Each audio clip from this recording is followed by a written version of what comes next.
everyone, and thank you for joining us. My name is Tim Russell, Vice President, Community Engagement and Diversity, Equity, and Inclusion for WTTW and WFMT, and welcome to today's Chicago Tonight Voices, a WTTW News Community Conversation.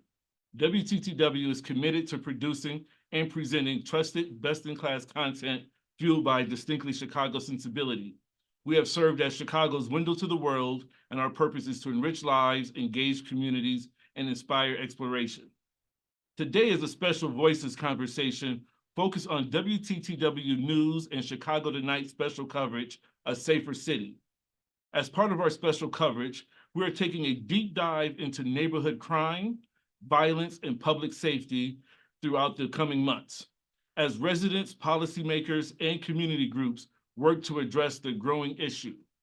For dedicated coverage, watch Chicago Tonight and find ongoing and extensive data and investigative reporting on the WTTW News website. WTTW's special coverage of A Safer City is supported by the Su Ling Jin Charitable Foundation Initiative for Reducing Violence in Chicago. The generous support of donors, sponsors, and WTTW members and viewers like you make it possible for WTTW to bring provocative ideas to life, to tackle the issues that matter, and to expand our perspectives on the world in which we live. There's only one reason why this is possible, and the reason is you. Thank you for your support. Now, please welcome our host, Chicago Tonight co-anchor, Paris Schutz. Hey, everybody. Welcome to Chicago Tonight Voices, a WTTW News community conversation, and thanks so much for joining us. I'm Paris Schutz, as Tim mentioned, co-anchor of WTTW Chicago Tonight. And as we all know, gun violence has touched all parts of Chicago, leaving behind lasting impacts on families and neighborhoods. That being said, the city saw a 13% decrease in shootings and homicides in 2023 from the prior year, but nearly 80% of homicides impacted the south and west sides. So there are many local organizations that are focusing on those neighborhoods in an effort to work directly with those most impacted in an effort to stop cycles of violence. I've met so many of those organizations throughout the years, and in every community, it seems like there are just a collection of great organizations that, if not for them, the situation might be a lot worse in Chicago. So they play an essential role in keeping violence down. And this is part of our WTTW News, a Safer City initiative, which is diving deep into neighborhood crime, violence, and public safety as residents, policymakers, and community groups work to address the growing issue. And you're all in listen-only mode, but that doesn't mean you can't be a part of the conversation. We do want to hear from you, so you can chime in on the chat function, and I will try to get to all of your questions in the chat box. And so anytime throughout this conversation, throw a question in there, and we will try to get to it. Let's start by introducing our guests. We have Vaughn Bryant, Executive Director of Metropolitan Peace Initiatives. That's a division of Metropolitan Family Services that aims to heal communities that have experienced the highest level of gun violence. And Kanoya Ali, the Housing Coordinator for Chicago CRED, an anti-gun violence organization aiming to support those at the highest risk of committing or experiencing gun violence. So very, important and unique perspectives here. I want to thank both of you for joining us. Vaughn, I talked to you last year out in Austin, and we did a story on some of the work you do in terms of violence intervention. So tell me your approach and how it differs from perhaps the conventional approach. Sorry. Yes. So one, I would say that our local organizations do the work. I don't, particularly do the work, but our way of going about it is to create a network of organizations that share learning and grow together. So all of our organizations provide street outreach services, case management services. We have a place-based strategy called Light in the Night, where we have local events in the neighborhoods three times a week in the summer, once a month, fall, winter, spring. And then we stood up what we call a Metropolitan Peace Academy, where we train all the outreach workers, case managers, victim advocates across the network so that there's a standard of practice in the city as it relates to outreach. We also provide behavioral health services on behalf of our CP4 Peace partners, civil legal aid services, and workforce development as well. So really, we want to interrupt conflict, but we also want to use that as a way to engage with folks most vulnerable to gun violence, to put services around them, to put them on a path to living a dignified life. So when you wake up every day with purpose, you're less likely to, get into a local conflict because you have something that you're getting up to do every day to not only take care of yourself, but take care of your family and your community as well. And as you mentioned, there's a lot of organizations that you serve sort of as the umbrella over. Kanoya, Ali, same question to you. Your approach and the approach at Chicago CRED. Well, Chicago CRED, the approach that we take, I think there's not one approach that is the right way. And what's different is that we come from a village perspective. We go out with the outreach team. They really recruit these guys, the most at-risk guys. They kind of put their ears to the street and find out who is a target or a shooter, someone who's been identified as a person that others are looking to hurt, or someone who's been identified as a person who's been hurting people. So when those outreach workers identify that person, they bring them in and we immediately connect them with a therapist, then a life coach. Then we send them through a process. It's about 2 years where they get connected to, even education, where they can get their high school diploma, as well as a jobs coach, and they get some job training at that time. Then we try to connect them to a career as well. So it's a wraparound support. It's a process, like we said, about 2 years, but we're in it for the long haul for these guys, and we've seen some great outcomes. You're on mute. Sorry about that. Thank you. Rookie mistake here. Vaughn, how many residents in the neighborhoods know that you exist, know that your organizations are out there, and know some of your people? Because I remember, being out there, a lot of the folks, working for some of these organizations might have, had backgrounds themselves where they're parts of gangs, or they were incarcerated for a period for gun offenses, and now they've kind of turned their life around. So it kind of gives them that credibility to sort of, understand some kids in the community. So talk about, how present you are with these kids and whether they know that you're there. I think the people who we're targeting know we're there because in order to be an outreach worker for any of our CP4P organizations, or even for Chicago CRED, you actually have to know who the players are in the local community, and typically they're going to know you as well. That's what it means to be a credible messenger, and having a license to operate is because you have those existing relationships. One, because you came from the neighborhood, you perhaps were a part of a local organization, clique or mob, or that sort of thing, but you have credibility. And so for that target population, they know who our folks are.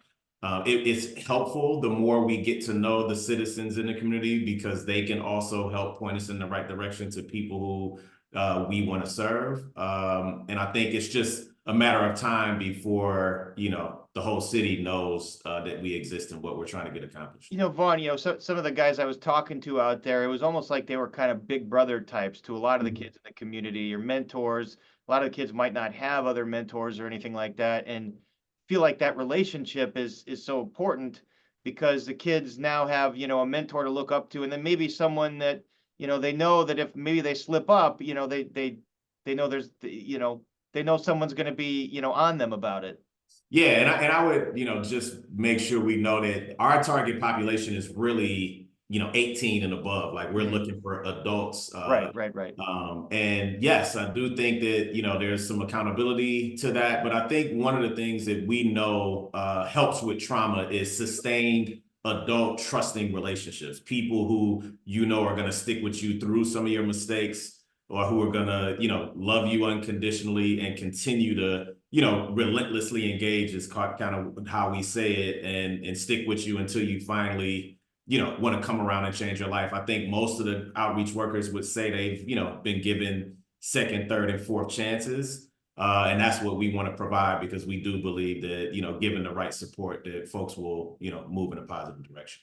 What about you? Do the folks know that you're there, that they can utilize your services, and what kind of relationships do you establish? I think what Vaughn said is absolutely correct. The people that need to know we're there. We're like that secret group that those who need to know actually know. Maybe not the moms and pops, but those that's on the ground that's being involved in day-to-day crime or, you know, those type of things, they know we're active and we're looking for them.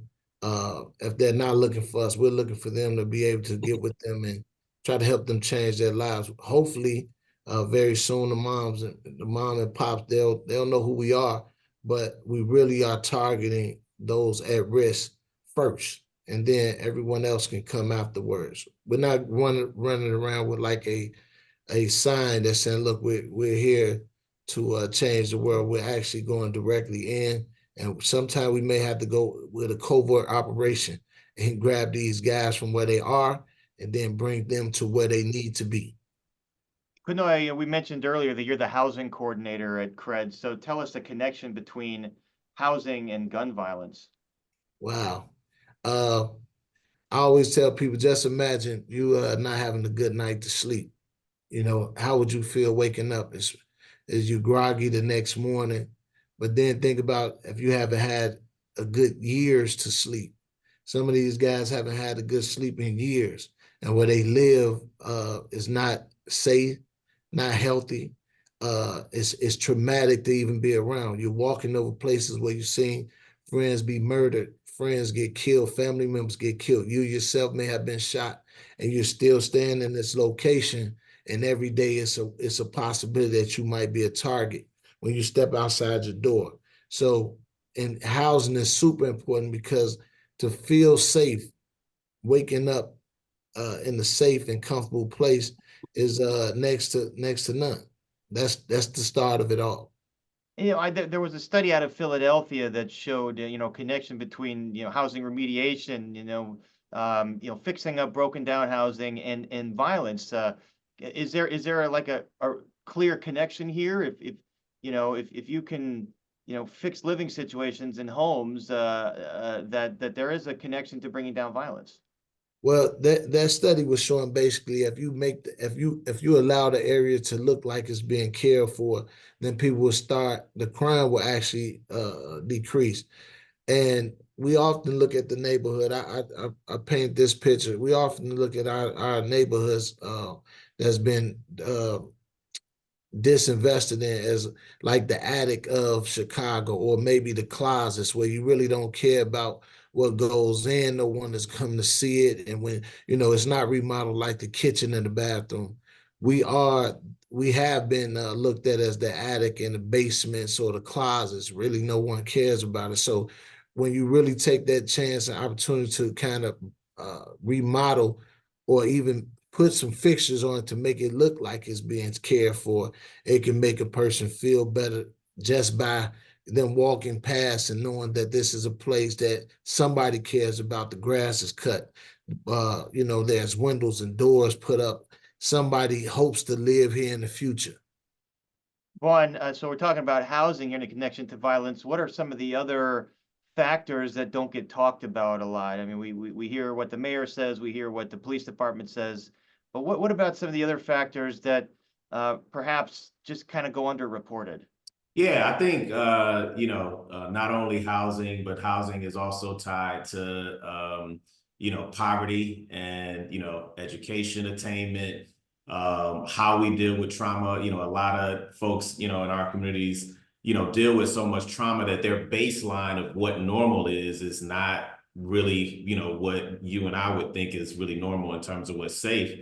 And I think that, one of the things that I've seen firsthand is that when you don't have a level of healing, your ability to resolve conflict in an adaptive way lowers. Like you don't have your fuse is shorter, and a petty conflict can blow up into death, and it may not even be, anything that's really that serious. Let me give you one example.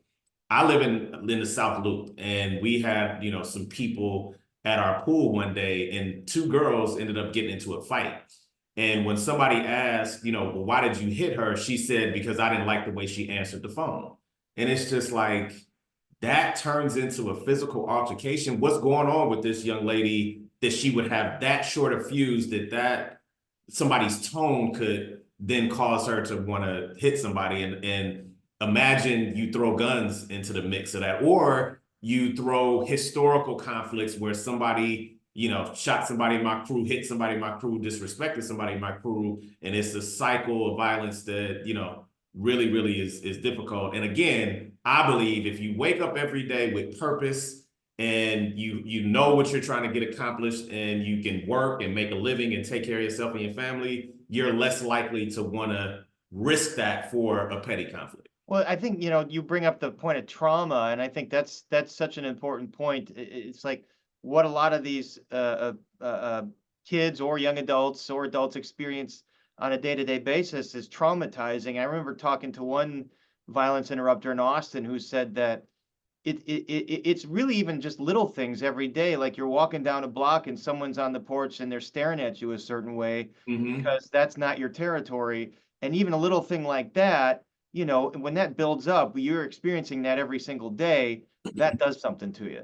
It absolutely does, because you don't know where the threat is. They use the term ops. You don't always know who your ops are. And so, and I tell people I can walk in Austin and not have a care in the world because I know they're not looking for me. They're usually looking for people that they know they have some historical beef with, or if they're associated with somebody who has a beef. And I'm from Detroit, so I know that, as a Black man, unfortunately, sometimes making eye contact for too long is a threat. And that is a cultural thing that, we're all too familiar with, and we got to change that. And that's part of the work that we're trying to do.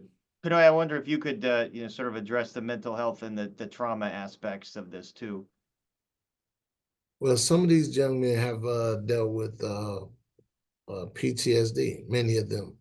Many of them have been shot. I have a participant I know who have been shot for mistaken identity over 10 times. And so many have been shot at a young age. The count is ridiculous. And then they start to do things to, in their mind, protect themselves, and then it leads to other stuff. But the reality is that our community haven't really addressed traumatic situations. Normally, this is like a new thing. Them being able to go talk to a therapist. Some of them have never met a therapist before, let alone talk to one. So now they have a chance, an opportunity to talk to someone who is there to really listen to them and come up with some exercises that they can use at home and throughout their lives that will help them determine the next best step for them. Vaughn, what about the issue of recidivism and folks that are, they might have served some time for gun crimes? And again, a lot of the folks that work at violence interrupter agencies have that experience. So how do you deal with the issue of coming back into the community and not reoffending? Yeah, well, I would argue that most of our outreach work, or a lot of our outreach work, starts pre-release. And, there are people who are doing outreach work in the prisons and really trying to engage folks and, help them be in a better way, in a better mindset. And, it's up to us to have those pre-release relationships. So if you're coming to a CP4P or CRED neighborhood or where we operate, that you're coming to a safe place where there's an organization with outreach workers that you probably have an existing relationship with, and we're gonna welcome you home and wrap our arms around you with all of the different services we have to make that transition smooth. And really, it's a testament to all of the outreach workers that are exist across the city, because they've lived that life and they've turned their lives around, and they're a living testament of the ability to be a returning citizen and turn your life in a positive direction and sustain it over the life, but also reach back and make sure that the folks who are coming behind you do that as well. So we know it's possible because we see it every day. They're a part of our colleagues. They walk amongst us, and we just have more work to do to make sure that happens. Kanoya, what about that, ex-offenders that are coming back into the community, and how you work with them to get their life turned around? I relate this all back to when you watch the cowboy TV shows, when they deputize the bad guys. I think right now, and the bad guys are the best to go get the bad guys. So these guys, including myself, because I'm a returning citizen, we've been given a chance, an opportunity to right some of our wrongs and give back to the community. we've been deputized by the community to do this job. And I think we take it very seriously because we know exactly where these guys are coming from. Their story is our story. We have many have lost opportunities to be big brothers and uncles and fathers to our own families. So this is a chance that we give back to these young men to show them that it is someone who cares about them for no other reason than just because you are me. We are together. We are one, and I'm your future. If you don't change, you can actually learn from my mistakes, and you don't have to go through the same thing that I went through. And I think many of us are trying to teach that lesson, if that makes sense. Yeah, and not only learn from the mistakes, but learn from the example that folks like Kanoya are making now. Like, he's a positive contributor to his community, and that's the example that you want to follow, whether you're a returning citizen or whether you're a kid who hasn't gotten in trouble. That's still a model. I appreciate that, Vaughn. Mm-hmm. Question to both of you, Vaughn. Do you see the community-wide impacts of the work you're doing? Do you see a change in the community or a difference in the community as a result of the work that violence interrupters are out there doing and all the services that you're providing? Yeah, I mean, we've had, like across the city, we know we've had two years of double-digit declines. But when you look from talking about in Austin, throughout the city. Throughout the city, yeah. And then when you look across all of the CP4P neighborhoods, since we began, or was really since COVID, we're all, in a better way, and we're moving in a positive direction now. We don't take full credit for that. We're part of an ecosystem. We're only in maybe 33 to 37 communities in terms of CVI at large.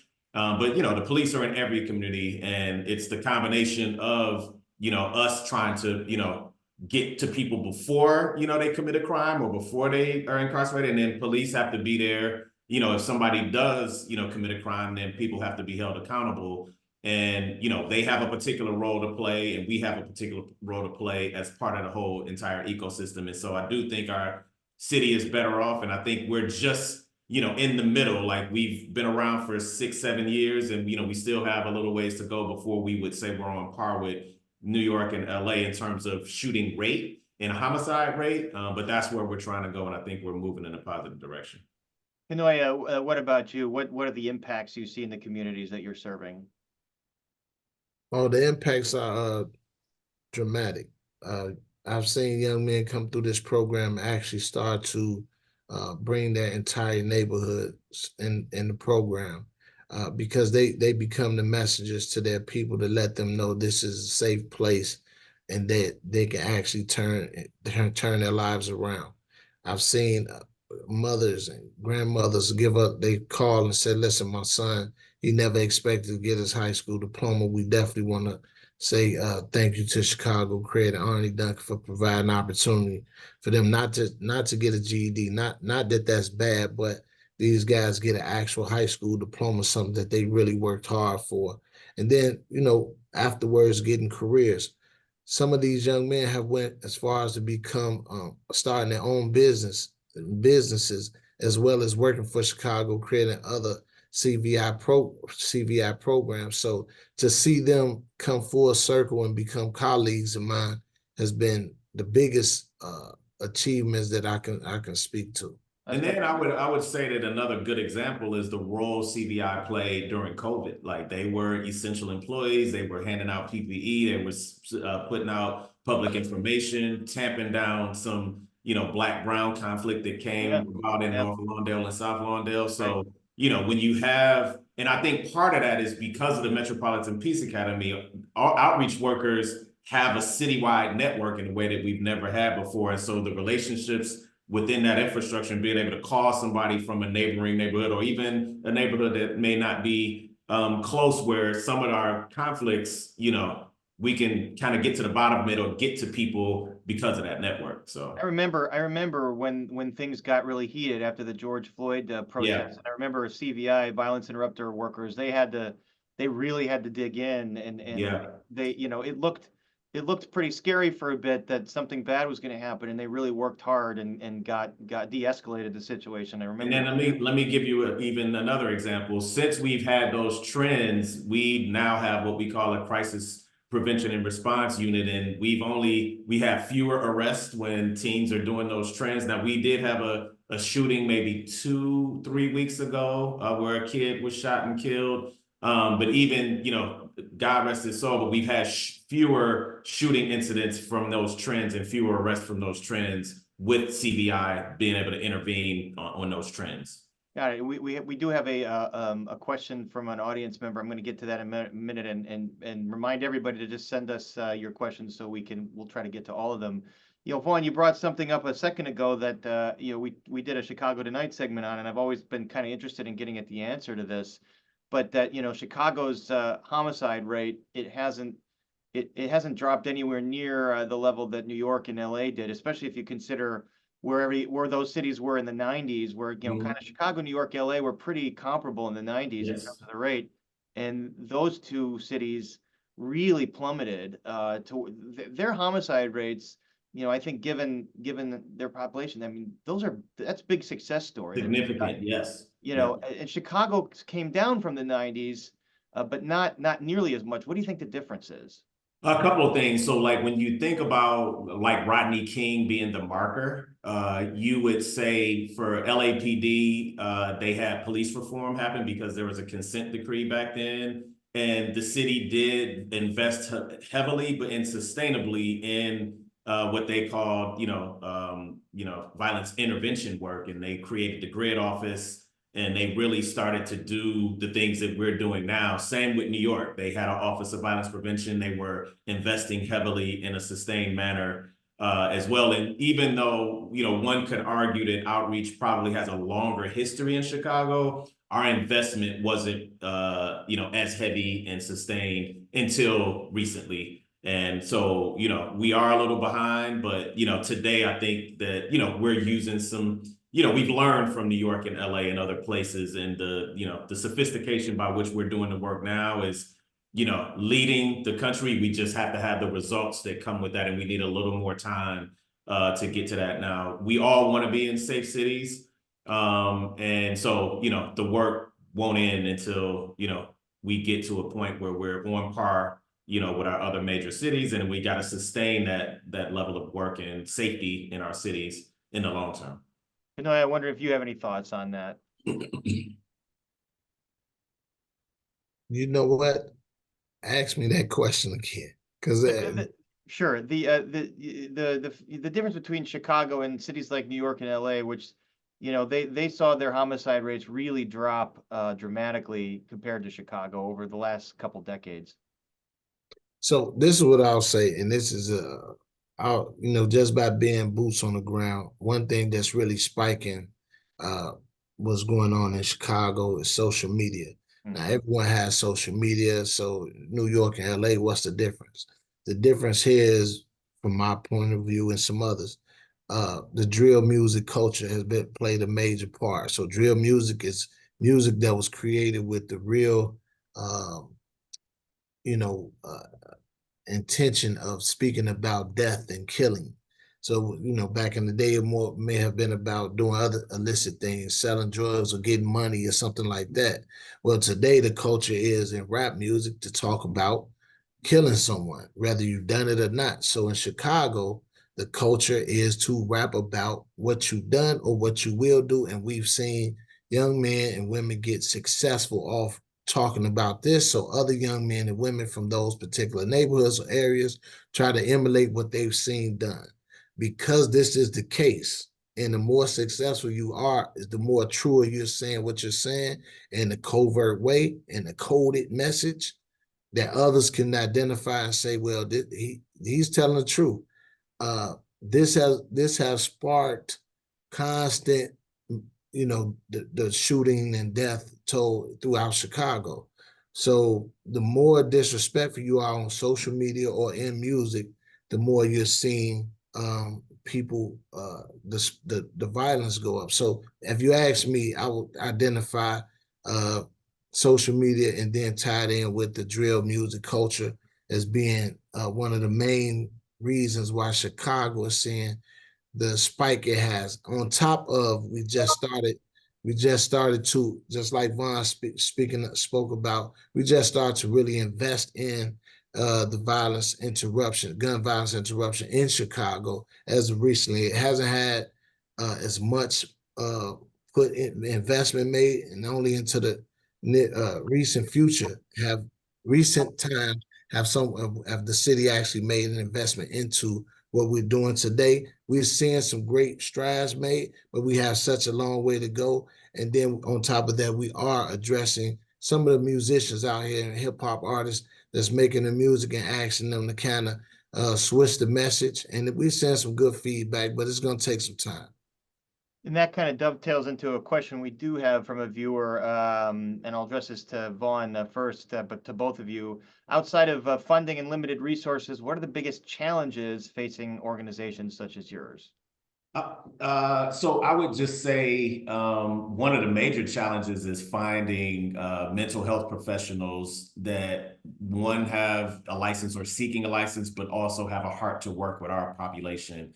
We've never been fully staffed on our behavioral health team, and mental health is a great need in general for all people, particularly for this population. And so I would say that would be, one of our top priorities is getting, our mental health team fully funded, fully staffed, and, operating with our participants. Kanoya, how about you? The question is about funding. The biggest challenges beyond funding and resources, that your organization is facing? I think right now we're connecting with philanthropists, we're connecting with the business sector and government officials, and making it a real holistic way that Chicago will get better. We're doing that now. I think the more we grow in doing this work, I think we'll get better. I think time is what we need, time and more finances to more investments being made. But I think we're going in the right direction as well. Vaughn said it best as well.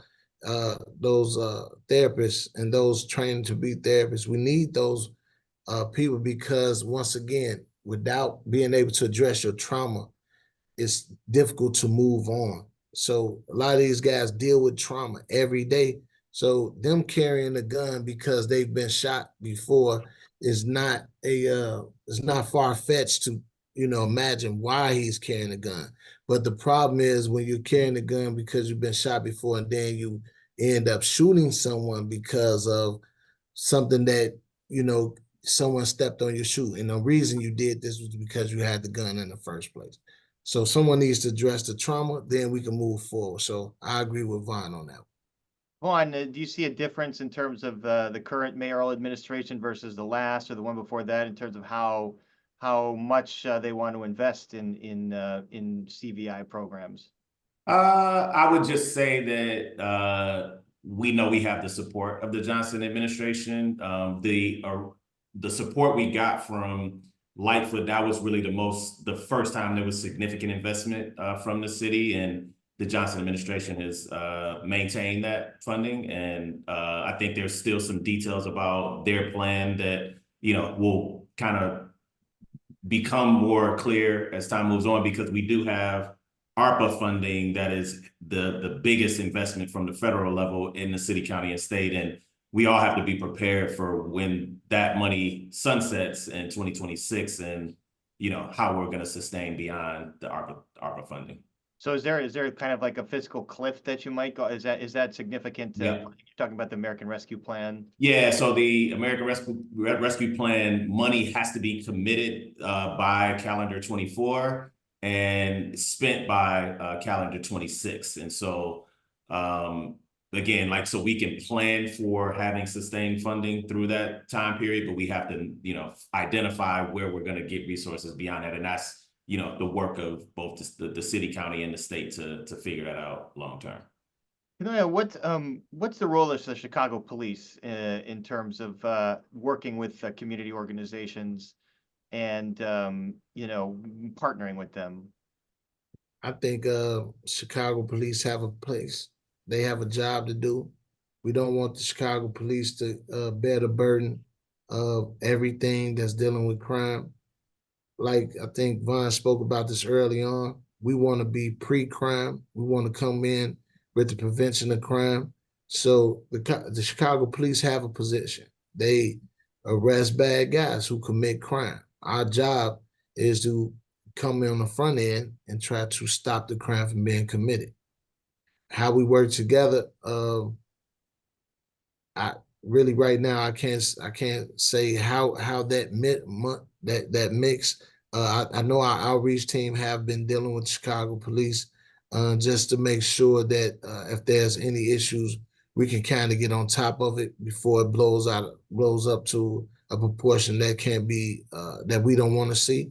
But outside of that, I think they're doing their job, and we're trying to make sure that we do our job on the front end. I can give you an example. I think we can be a tool for the police to use. So sometimes they may know based on their information, people that we need to actually engage with, and they can let us know that in some way. And it's a one-way information street. We're not here to give CPD information, but it does it does serve us both for them to give us information on who we need to be targeting to make sure that we get to them before the police have to intervene with them. I'll also say this on the heels of what Vaughn said. Throughout the justice system, many judges have allowed people who've caught cases and whatnot come into our program and utilize our services and training before they see them, and then they can kind of make their judgment call on what that is. So we do utilize the justice system, and we have to work hand in hand because we're in the same city and we want the same goal. We do have another audience question. This is from Marlene Lima. She says, would an impactful community responder program, Reimagining public safety initiative, contribute to progress in Chicago? She says Oakland is having great success with macro. I assume that's kind of like instead of sending police officers, but sending community responders to certain issues. Yeah, so our Chicago Department of Public Health has initiated a co-responder model with CPD, where both a community partner and CPD may show up to a scene. And I'm not sure what the results of that pilot, because I haven't seen the study, but I do know that there is a commitment to implementing that. And I know that it has been going on for at least 2 years. Kanoya, what about y'all? So again, the question is, would an impactful community responder program, Reimagining public safety initiative, contribute to progress in Chicago? Oakland is having great success with macro. I think this is not a one shoe fits all type of situation. We need as much help as we can to make sure this thing, we have a safer city. And that's working in Oakland. Maybe it can't work here. I haven't seen it, but that's a great idea. And we're taking bits and pieces from everybody. New York, LA, Memphis, we had to bring Vaughn in from Detroit. So we taking pieces from everybody. And I know he a West Side Detroit guy. I know a West Side Detroit guy when I see one. Yeah, and the questioner followed up saying that the Marco program is without law enforcement. I'm well aware of that. I mean, Chicago just decided on a co-responder model to start. And I know that it has been brought up that they want to do something that is without law enforcement. And I imagine, there will be a day when we get to that. And I do think there are organizations like Thresholds out there that are doing some of that crisis response and that are, contracted by the city to do that work. I want to ask a personal question for both of you. And Kanoya, you kind of addressed this a bit, but Vaughn, I just wanted you to share what motivated you to come into this work? Well, I know that my purpose to be on this earth is to help people make their lives better. And I want to work on significant things, things that are important, that make an impact. And if you're in Chicago, I don't know if there's a issue in Chicago that is more important and more impactful than to making our city a safe city. And so it fits with, my purpose. And I do think I bring a particular skill set given the role that I play. Like, I'm not an outreach worker. I'm not from Chicago. I wouldn't have that credibility, but I do have a history in this city of putting together large scale programs and being able to integrate different parts together. And so whether it's Safe Passage or my current CVI work, I do think that I've contributed to safety in Chicago in a significant way. Kanoya, how about you? What you talked about, coming back and turning your life around. So is that what motivates you every day to continue to do this work? Definitely. Me going to prison at the age of 17, knowing that I didn't want to come back and take another chance. But also, I remember being in prison, seeing busloads every week of young Black men come into prison. And it was like a guarantee that more Black men would come into prison, more Black and brown men. But if it was 20 guys coming in, 15 definitely were young Black men.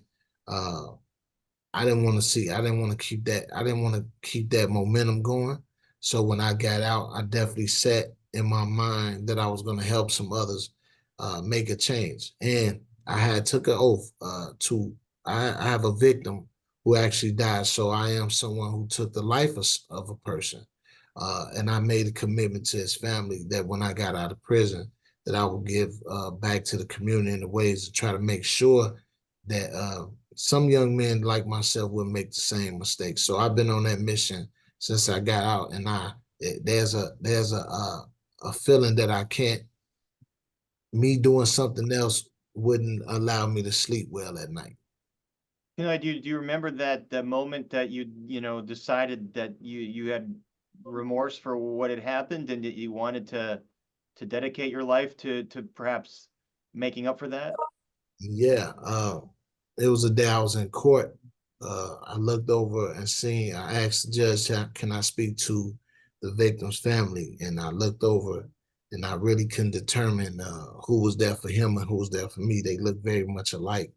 At that time, I was in my mind, when I did get sentenced, I was kind of stuck with we more the same than we are different. So at that moment, I really set in my mind that there was a change. I never went in prison bragging about the crime I committed. I didn't want a clout from that. Some people look for, look for that type of clout. That's not something I ever bragged about. I only speak on it to tell people that others can change from that. So that's where I'm at, and that's my mission since that time. And I pray that the brother who lost his life his soul find some rest in what I'm trying to do.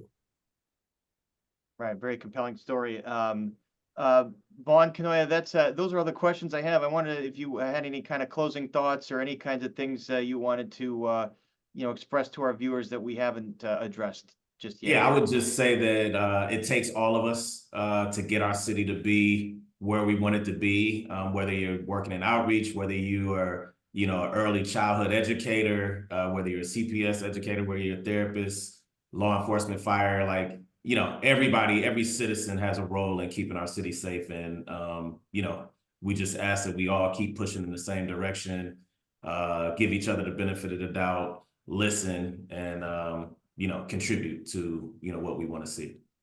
All right, how about you? Some closing thoughts, things we haven't addressed yet. I would say it doesn't matter what color, creed, race, religion, whether you black, white, or candy stripe. As long as you want better for the people, come and try to add whatever you can, whether if it's a dollar amount, if it's your advice, if it's a job opportunity, if it's some mentorship, bring something to the table if you want to see some change. I know a lot of people, we look and point fingers and we don't understand what the situation is that have put a person in that moment, whether it was a crime that they committed, whether it was something that happened to them. Sometimes it's a good person that make bad decisions based on their circumstances. I will say that we all need as much help as possible in doing this work, and anything that you can bring to the table, we'll definitely appreciate it. All right. We have a couple of, we have Arlene Lima saying, thank you for this conversation, and Attorney Dawn C. Ewing. Thank you for this. It was very powerful. No doubt the work that both of you are doing and the organizations that you're a part of they're so impactful. And like I said, when I was during COVID and the aftermath of George Floyd, I was going from neighborhood to neighborhood every night, reporting in each neighborhood. And I was just struck by how many community organizations there are and how important they are they're kind of a safety net for the city. I mean, like you said, the police can't do it all on their own, and these nonprofits and community organizations are a total safety net to make sure that things don't get worse than they are, and hopefully get better. And they are getting better, as we see year over year. And so I want to thank both of you, Vaughn Bryant and Kanoya Ali. Thank you so much for speaking with us and sharing your thoughts today. And I want to thank our viewers for participating in today's WTTW News Community Conversation. Again, part of our Safer City WTTW News initiative, where we dive deep into neighborhood crime, violence, and public safety as residents, policymakers, and community groups work to address these growing issues. And you can find ongoing coverage on our website, WTTW.com/news, and then keep an eye out for another Chicago Tonight, a Safer City special next month. And I want to thank everyone once again. And to our viewers, feel free to submit any topics or issues that you think that WTTW News needs to know about. And you can just go to the email listed in our chat box. And with that, I will just say have a great rest of your day. Appreciate it.